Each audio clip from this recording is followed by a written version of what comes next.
the lovely safe harbor statement, which if you haven't seen 100 times yet, you will by the time you leave here on Friday. I won't get into the details of that. I'm sure you've heard it before. You can read it at your leisure later. My name is Walter Rogers, and I'll be conducting the session today with two outstanding guests, which I'll introduce in a little bit.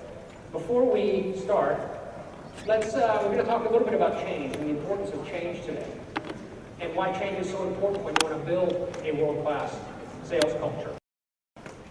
And there's a lot of reasons that people aren't able to stick with change, but one of them, especially in corporations today, is fear of failure.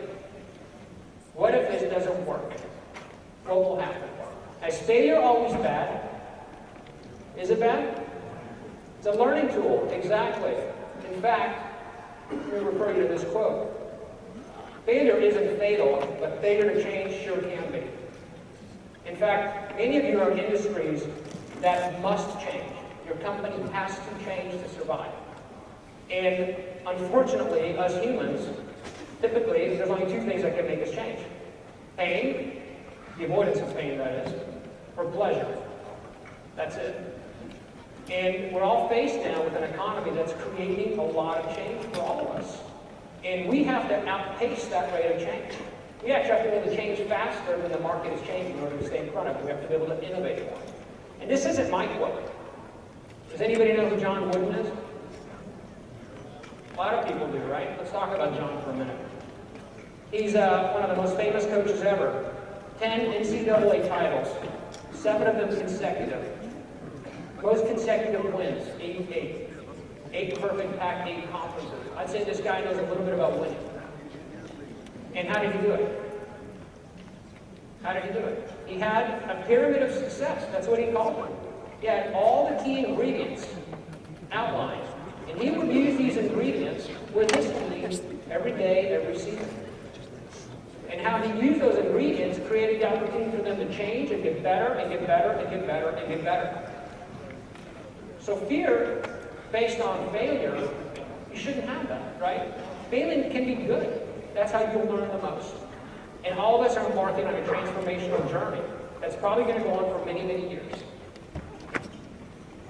Now, you've all got a book sitting on your chairs, and it's a book that we just released today called Spark, and it's best practices for building a world-class sales culture, leveraging the power of CRM as your corporate nervous system. Most companies that deploy a CRM simply use it for sales accounting. That's it. Now, how much value is in a sales accounting system for the frontline sales manager or the sales rep? Very little. In fact, what you're really doing is you're missing the opportunity to truly connect your organization and innovate faster and faster and faster than your competitors can. And that's what a CRM can do for you. It can literally connect all the different parts and pieces, both inside of your company and outside of your company. And you heard this morning from Mark how the social enterprise is literally revolutionizing how people connect and communicate with each other. And going back to this whole notion of change, and the importance of change, and the importance of embracing change, right, is that, to me, corporate success really is the intersection between two things. Two things. Opportunity, which is all around us all the time. Even now, as many of you in industries that maybe are struggling, maybe not see it, but there's opportunity there. Right? So you have to be able to see it. But once you see it, you have to have the courage to do something with it. But the intersection between opportunity and courage. And we've got two guests today that literally exemplify that. From two phenomenal companies that we've had the pleasure to work with. One for many years, one for about a year. And so today's discussion is really going to be based on what they can share with you. Because they've been living this battle on the front lines. They understand what works and what doesn't. They've earned the scar tissue, and they've had the courage. They saw the opportunity, and they had the courage. So first, Daria Frankowitz will come on stage and share with us her experiences with deploying the social enterprise of Dell. After that, Janet Lewis will come on stage and share with her experiences of deploying Salesforce.com and USA Today. Newspaper probably many of you read, maybe some of you read it this morning. Okay? So both of those organizations are organizations that have been going substantial change. Dell's on year 4 of a transformation journey. USA Today is in an industry that's going through tumultuous change. So for them, it wasn't a choice of changing. For some of you, it might be now, but maybe not tomorrow. So with that, Daria, please come on stage. Oh, sorry, one more thing. Apologies. In this book that I've given you are the 11 best practices that we have found to be very successful in helping drive this adoption of CRM and truly leveraging the CRM platform. We don't have time to cover all those today, but we're happy to answer questions about them after the session or even beyond. Okay? Daria.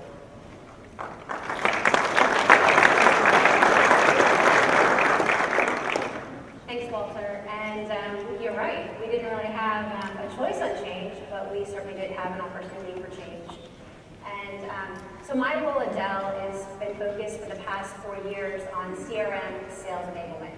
And for us, that was not only enabling an adoption, which what you might think goes along with that title, but first we had to deploy it. And we've gone past that, and I won't spend a lot of time talking about Dell, other than I want to point out a few things. We have 29,000 sales and marketing users, and those are all on Chatter as well. And then we have 80,000 Chatter-only users, so 109,000 employees that are on Chatter at Dell. And we operate in one instance of Salesforce.com across all of our regions globally and all of our different business units. So when we think about Chatter, and I remember Dreamforce 2 years ago, and I was just like salivating at the idea of Chatter and watching all the demonstrations and seriously drinking the Kool-Aid. And I thought, wow, that's just so exciting. I can't wait for us to develop this really long plan and figure out how we're going to deploy that at Dell. Yeah, that, not so much. So Michael Dell said, hey, Chatter, it's going to happen. Let's get it rolled out. And all of us thinking, how are we going to deploy this? So we had 2 weeks, is the bottom line. But we knew it would change the game. And we knew that our sales makers were looking for, how do we collaborate? How do we do more across the organization? If we could just take all of what's in folks' heads across the globe and all the different regions, we wanted to give that a place, a commonality. And so that's really what we knew would happen. It started with Michael. He basically said, we're rolling out Chatter. And there's a couple of quotes down there at the bottom of the page, but I mean, that set the stage. So we were on Yammer, and really his vision of this is the direction, this is where we're going, and igniting all of the executive leadership team in the summit that they had helped really give us the boost and that initial launch so that we could take the plunge. And as I mentioned, we had 2 weeks to deploy it. So first we kind of played with it for a few weeks in our IT organization and our sales support teams, and we saw that it was working, and then Michael said, great, let's roll it in 2 weeks. So what do you do with that, right? You communicate and you train, and I wish we had more time, of course I do, but at the end of the day, our sales folks were eating it up, and it became the fastest, I would say, adoption, way faster than SFA in general, because it's easy to use and people want to use it. And the education for it, the training, we spend a lot of time. Salesforce has great training on Chatter, and we spent time with our global learning and development teams to create training that was Dell specific. But in retrospect, wasn't necessarily something we should have done, because people learned how to do it on their own, or they YouTubed it, or they Googled it, or they just asked somebody sitting next to them, or they just figured it out because they use Facebook and Twitter. So that is one big message I want to kind of, if you're looking for courage, it's run with it. You don't have to spend the hours investing in training when it comes to Chatter. I want to share some examples of how we chat at Dell, because that's really the value and the power behind it. And when I talk to sales makers, they're always asking me, what's in it for me? How do I use it? Why would I use it? And that's really where the light bulb goes off, where everything becomes crystal clear. It's, why is it important to me? And so there are several examples I want to share, and this one in particular is from one of our our regional sales managers who created a public group. And so if you think about a public group, that's anybody can join it and people post information, and you might think, great, it's self-serve, but what this is doing here for this particular team is putting them on the map across the globe.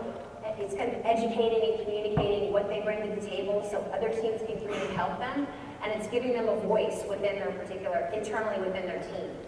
And public groups have seen a lot of growth at Dell. We have in the thousands of groups at Dell and Chatter. But I do want to call out one thing, and don't underestimate the power of a private group. Because when you're looking at an organization like Dell, where Michael Dell is setting the stage and he's chatalicious, and we all like it, you know, some people get nervous about Big Brother watching them chat. And what should I do? Is he going to see what I post? Maybe I don't want him to see it. So some of our sales leaders in particular have wanted to create a safe environment, a private group, where their teams can collaborate in a private setting, and I've seen that's really helped those that are slow with adopting social media in general, or maybe just a little bit nervous about what it can bring them. So don't underestimate the power of a private group as well as public. Executive sales collaboration, I talked about it quite a bit about Michael, and it's not just Michael, it's all of his executive leadership team. One example that really kind of caught my eye big time was way back when we rolled chat. Well, I guess we've been on almost a year now, so it was end of August that we first rolled it. And he said, he posted after like week 2 or so onto all of his direct reports page, and none of them had a picture yet, and Michael did. And he said, hey, post a picture and get on Chatter. And I mean, literally within 24 hours, everybody had a picture, everybody started posting, and you started to see that ripple effect happen. So certainly don't underestimate the power of executive sales collaboration. But what it does beyond hearing what you're, delivering your CEO or your executive's messages, you hear the terminology, flatten the organization, and at first I was like, what does that mean? What does flatten the organization mean? Sure, I hear what my CEO is saying, but the cool thing is, for our sales makers, they're having hallway conversations. I mean, they don't get to have that with Michael Dell or executives because a lot of folks are working remote these days at many companies, so hallway conversations don't physically exist, but they're happening in Chatter. And if somebody posts on Michael Dell's profile, he's going to respond to it. And it's not his admin, it's him responding to that. And so it's allowing for that hallway conversation, which they didn't have a voice for or authority before. So that really, you think about courage. It might take courage the first time to do it, but once you see his reply, it starts to happen more often. Sales support and collaboration through groups. So I mentioned we have in the thousands of groups, and many of them have few audiences, some of them are private, but this one that I'm showing you here has quite a few followers, and this is how we deliver support, Salesforce.com support to our sales users. So we do have a dedicated team, and they triage requests through trouble tickets.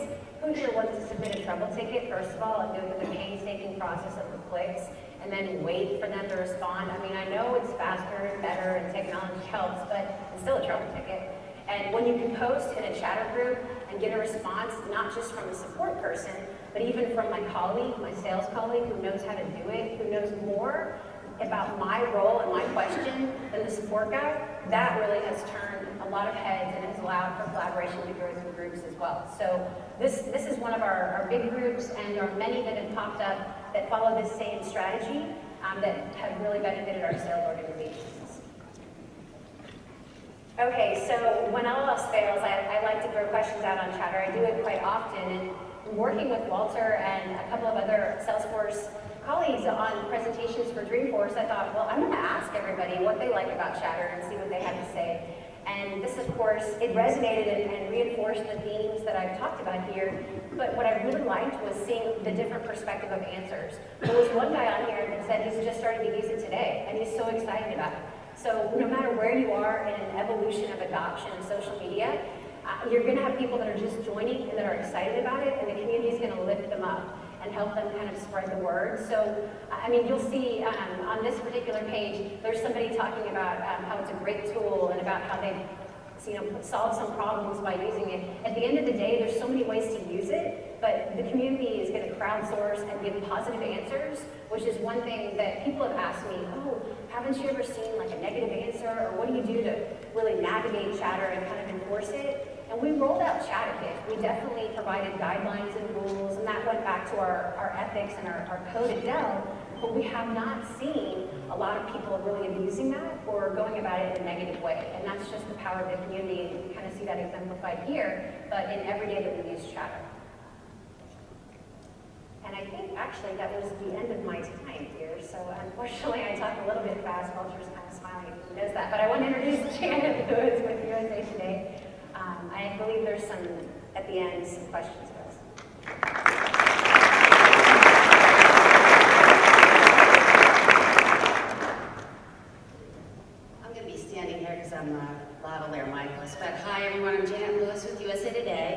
I'm the sales development director for our company, and for the past couple of years, I've been working on the Salesforce.com rollout with some of our IT folks and a lot of other folks at USA Today. I am the founder of USA Today. I've been there for 30 years, so I have a unique perspective on the changes that have happened in our industry over that time, because I saw USA Today go from nowhere to everywhere.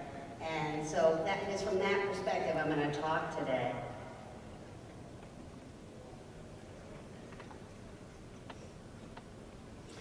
So our industry is a little bit unique, I think. How many people here are working in media and communications? Is there anybody in the room? So our industry really has sort of we have been more focused on results management and performance or activity management. And that's not necessarily a bad thing, but if you want to understand, why things aren't working the way you want them to go, or if you want to have visibility into how to improve your sales process, you need to delve a little bit more into activity and performance management.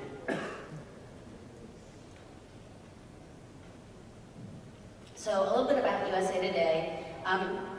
Pretty much, I think everybody's probably familiar with the brand, but we launched Salesforce.com 2 years ago.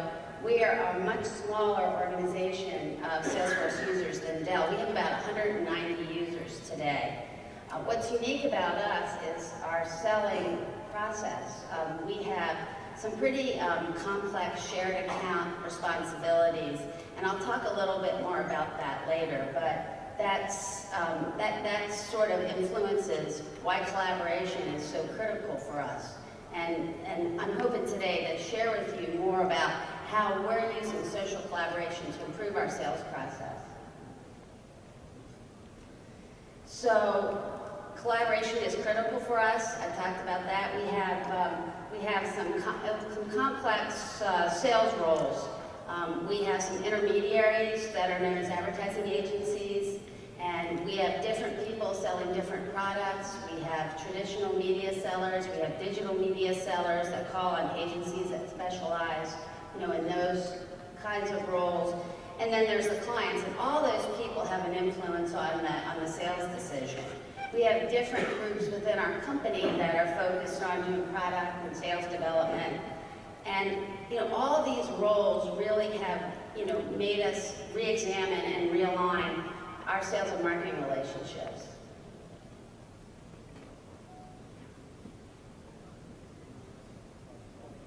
So what we're doing, and our form of collaboration here, is to use weekly dashboard meetings to drive collaboration within the organization.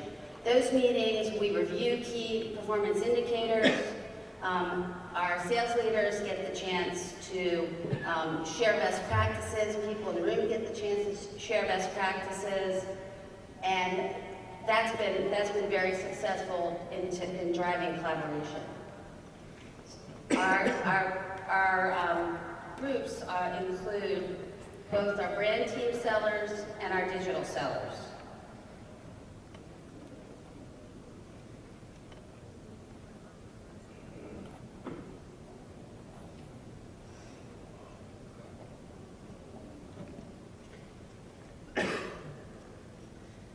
Also, what's critical in our success is that our weekly leadership calls.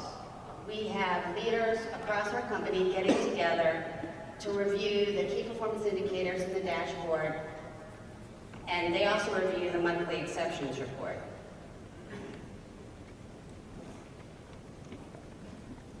Does this work? We just completed, at the end of June, a training exercise with Baker Communications.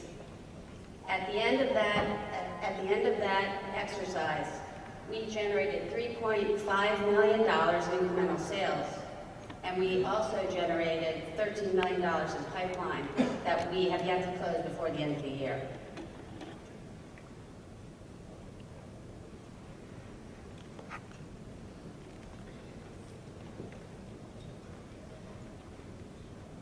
But cultural change through collaboration in sales organization is not enough.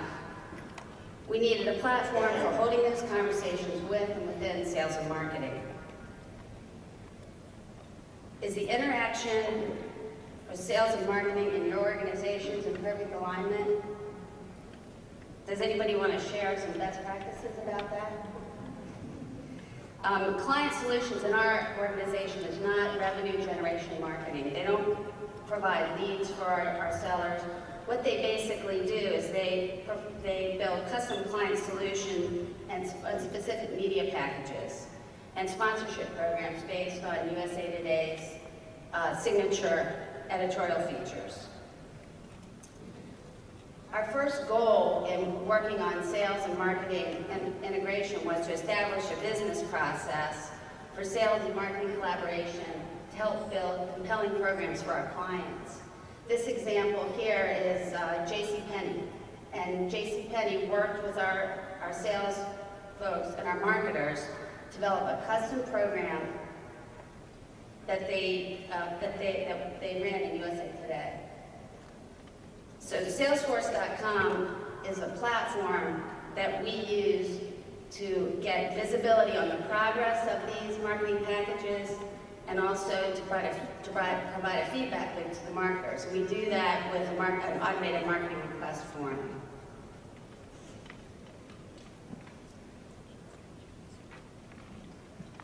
Our second goal was to establish a business process for collaboration on sales development, client solutions, and our sales leaders. And this particular example is a coaches poll, the USA Today coaches poll. That is a very well-known product that we put out that reviews the coaches of college football. This particular program is put together by our sports group, and then it's targeted to a number of different clients. So it's a branded program. So what we wanted to do was have a way to monitor how the sales progress was going on this particular type of opportunity. And we're using the campaigns function in Salesforce.com. So client solutions and sales marketing will use weekly activity group meetings to review key performance indicators around the specific products that they're pushing out to. They'll also see, they'll use dashboards in Salesforce.com. This will help them to see where what progress is being made on certain work, and it'll also close the feedback loop, so they'll be able to see what proposals have been sent out. So all this is collaborative. It's not automated collaborative, because for us it's really more about cultural change than about platform or technology. It's about, viewing the work in progress and making decisions based on that. We haven't deployed Chatter yet. I was interested in hearing what Daria had to share, because we've talked about deploying specific groups, and I think that's how we will continue with our sales and marketing alignment, as we're looking at putting together specific groups to look at sales products and letting people join those and talk about those. What's really interesting to us is, there's a lot of people that contribute to making these products that our sellers sell, and they're not all Salesforce.com users. So we believe that with Chatter groups, people outside of the sales cycle, but that can contribute to the products, will be able to contribute to the conversation. An example might be if someone is going to sell an Olympics package or an Olympics program, and they're talking to a customer, and a customer has a great idea about how to improve that sales product and increase and make the results better, then the salesperson can post it in Chatter, and then the person who is developing the program will be able to take immediate action based on the client feedback. So we think that's a really good use case for that. So how is USA Today using Salesforce.com to increase social collaborations to transform our sales and marketing organization in our current really difficult business environment? I hope I've been able to show you some examples of that today. Second, Peter Drucker said, culture eats strategy for breakfast. And unless you have cultural change within your organization, even if you have the best sales strategy, you won't be able to make it work. We found that processes that are supported by our leaderships, like with the example of our weekly leadership calls that are demonstrating our leaders are using the metrics and the dashboards to guide change in the organization. That's what's going to drive the success. The process overlaid by the leadership involvement. And finally, the fact that we're successfully using Salesforce.com to support that collaborative process within our sales and marketing organization has been, kind of revolutionary for us. And I'm sure that there's a number of people within the room that are either in my industry or outside that industry that can replicate that success. So thanks a lot.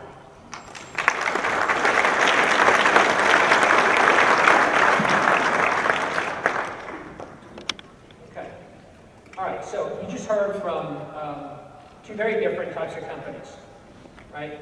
Very different types of deployments, very different sizes, and two very different industries. But all of them were facing some similar challenges, which they had to change their culture. They had to change the way in which they were doing things, because the way that they were doing things before wasn't going to get them the results that they needed. And so they both had the courage, these organizations and these leaders right here had the courage to basically begin to initiate some change. And believe me, when you do these things, people don't just follow you along, right? You will earn some scar tissue along the way when you start to create some of this change. But it's worth it. It's worth the journey if you want to become truly a world-class organization. So this is now your opportunity to ask them some questions based on their presentations of their industries or whatever it is that you like. We've got a mic right back there. And who'd like to ask the first question?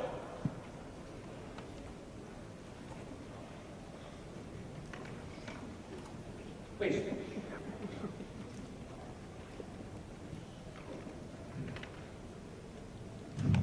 Hi there.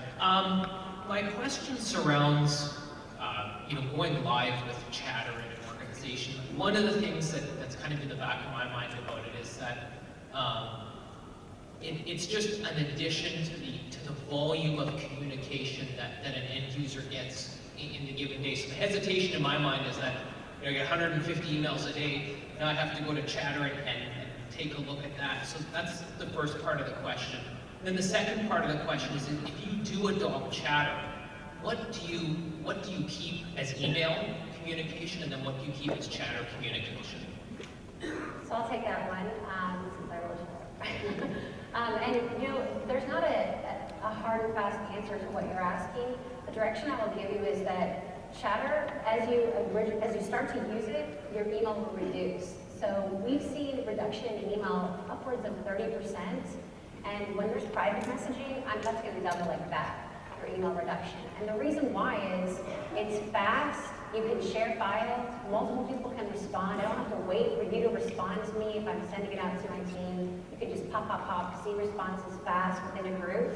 But it's people want to communicate that way. It's easy, it's fast, it's self-serve. I can turn off what filters I don't want to receive. And so at the beginning, you might find yourself doing double dipping and posting in Chatter and sending an email out to a team or a group with the URL to that particular Chatter post and driving that adoption, that introduction to getting into the system. But once that starts to happen and they see the light bulb go off, it's always what's in it for me. And then they're really going to start to drive to that most of all. I think it's going to replace email in many ways, but never fully, right? And so your other question was, when do you use email versus that? And what we give, the guidance we give is, there will be corporate emails out about company direction, executive announcements that will exist, right? We have e-logs at Dell, we have Chatter. There's a lot of media coming at folks. But what I think is the best differentiator is Chatter can be informal, it can be a little more formal, but more than anything, it's fast and self-serve. And I had a conversation just the other day with some colleagues about, oh, did you see the new policy about cell phones? And a couple of us were like, I saw it, but I didn't read it. If that would have been in Chatter, we would have already read it, because it would have been something extremely fast and digested. So it's how you want to receive that information. Just if I could add on top of that, one of the guidelines that we've seen that's pretty effective is Chatter is one-to-many communication, email one-to-one. Right. Pretty simple guideline. Please. little too short for this thing. This question is for Daria once again. You kind of talked about chatter adoption within upper management and Michael Dell's use of it and the filtering of it down. What would you recommend to an organization where it's been the exact opposite, where the chatter adoption has really grown at the lower levels and you're really needing and struggling to get it for the upper management levels? So in that situation, and we do have that exist, I mean, don't get me wrong, Michael's in it, he's chatterlicious, but we do have like the bottom up, that's a Daria terminology, hey, we do have the bottom up approach too, and I think from that perspective it's, what can that person at the front line, what value can they get out of it? So perhaps they create a group for their team and they show their manager and they start collaborating amongst their peers and then they show that to their manager and the manager is like, wow, you did all that in this time and you stopped passing around emails, I need to jump on the bandwagon. And for the executive, it's why don't you go give someone a high five, congratulations and chatter because it takes less time, everybody sees it and it's gonna lift somebody up versus maybe doing it one-on-one in a hallway. So those are just some approaches or tactics you might try to go from a different approach.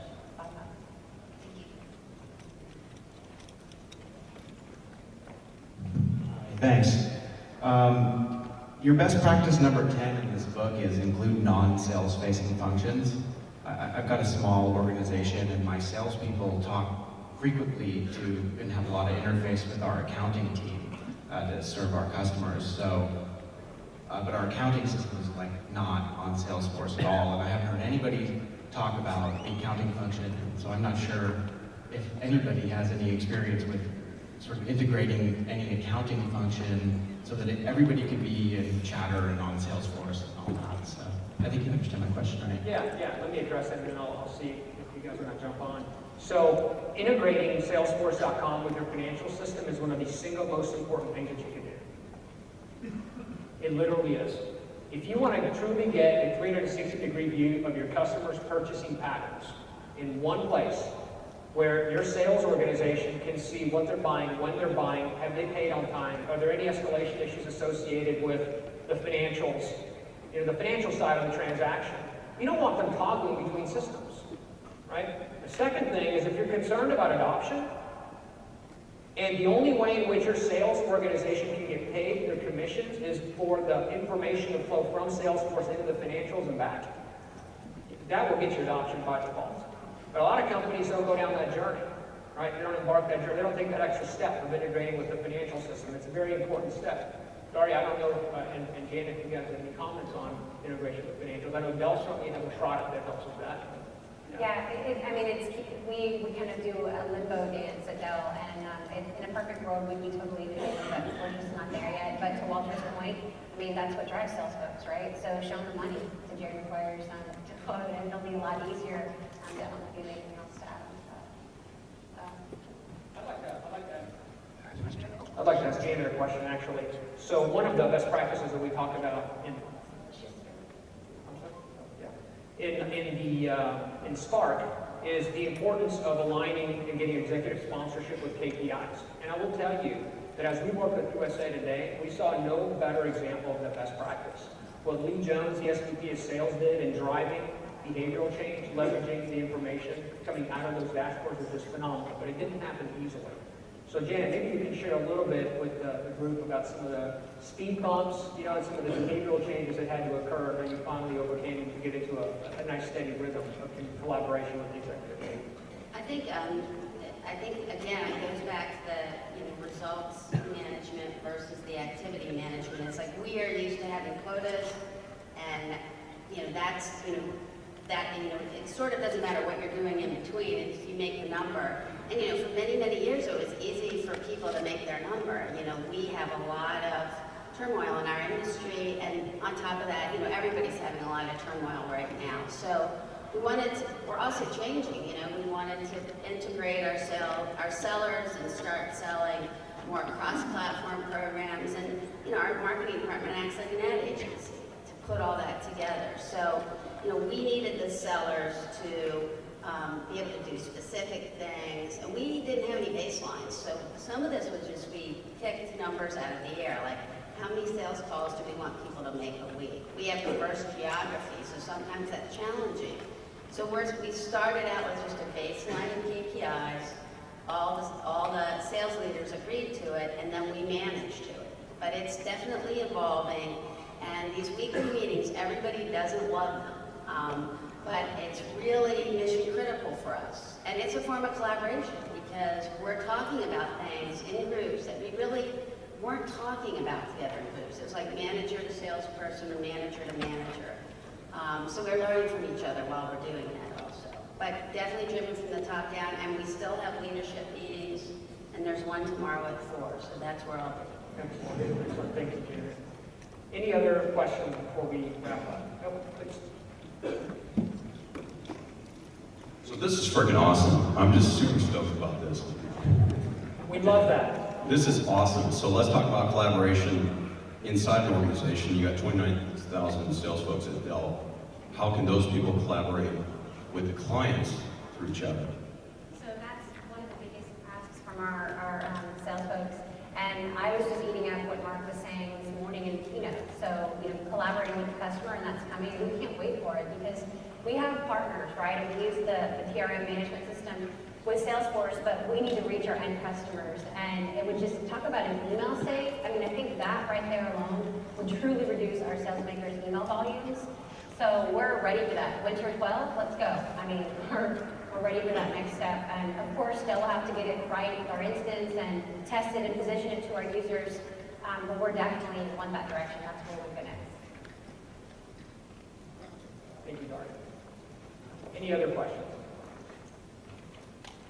All right, we're going to leave some time for some one-on-one for all of you to come up and speak directly with Daria and Janet. At the conclusion, let me just do a little bit of wrap-up.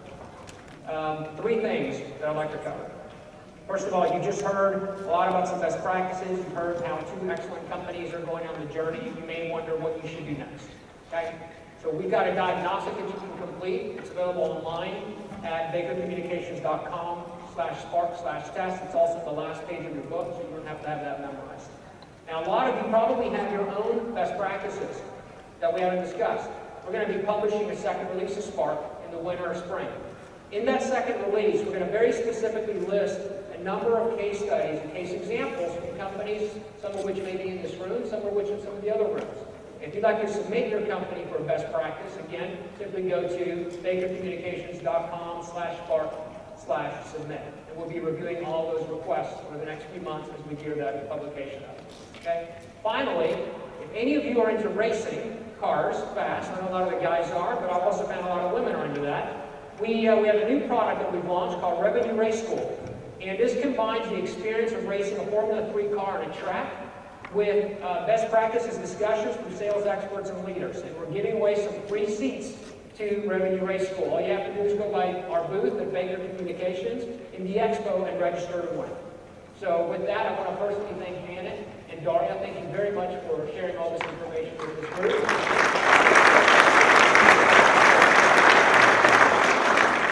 We'll be here to answer questions.